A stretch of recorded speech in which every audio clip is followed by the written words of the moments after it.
What's this going to mean, these tariffs, for you and me, the average consumer? Night team coverage continues with Joe Roats. He is in Miami Gardens to walk us through it. Joe. Well, Craig, phones, food, vehicles, both used and new, could all go up in price, according to experts, while it remains to be seen exactly how much families can expect to shell out a few extra $1,000 a year.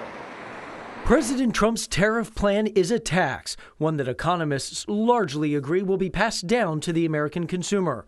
By how much, though, will be seen in the coming weeks and months, as some countries ready for retaliatory tariffs of their own. The rest of the world has been waiting for this. They saw him as president once, they listened to him on the campaign trail, and they are ready to retaliate. But to get a glimpse as to how much more you might expect to pay, Yale University put forth a simulation of a 20% tariff across the board before Trump's announcement Wednesday, finding the price level rises by 2.1 to 2.6% in the short run, the equivalent of an average per household consumer loss of $3,400 to $4,200 in 2024 dollars. Food prices rise 3.7%, about double the recent rate of grocery inflation. Computers, clothing, and crops all see double-digit percentage price increases. So on average, according to the study, consumers could expect to pay $3.70 more for every $100 spent at the grocery store. Looking specifically at fresh produce, vegetables, fruits, and nuts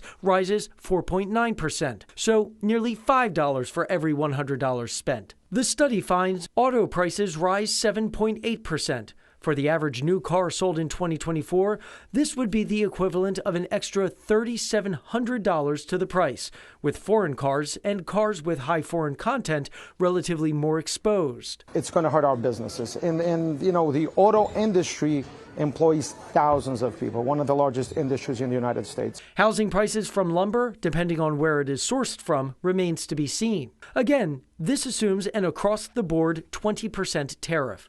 Trump's plan ranges anywhere from as low as 10% to as high as 50% for some countries. Tariffs on items like steel and aluminum also set to push the price of auto parts higher, so repairs and used cars could cost more too. If you need to repair your car, costs you a little more money.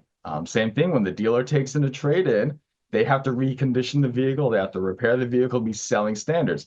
That will add cost as well. While U.S. automakers have factories across the country, many parts are imported from Canada, Mexico, and Europe. The director of parts at one Ford dealership says it will hit every pocket. This is definitely going to impact the bottom line of the dealership, and not just ours, everyone's. So why is it so difficult right now to pinpoint a price hike on one particular item? Well, take a company like Apple, for example. They have production facilities in countries all around the world. They have the ability to shift production from one factory with a high tax tariff to a country with a lower tax tariff to try and offset some of these costs. So some of these companies still need to figure out what they are going to do in the coming weeks. It's important to remember here that Trump has instituted a essentially baseline 10% tariff in countries all around the world. We're live in Miami Gardens. Joe Roats, 7 News, Night Team. Stay with 7 News and WSVN.com for continuing coverage, updates on the air, online, our 7 News app, and across our social media platforms.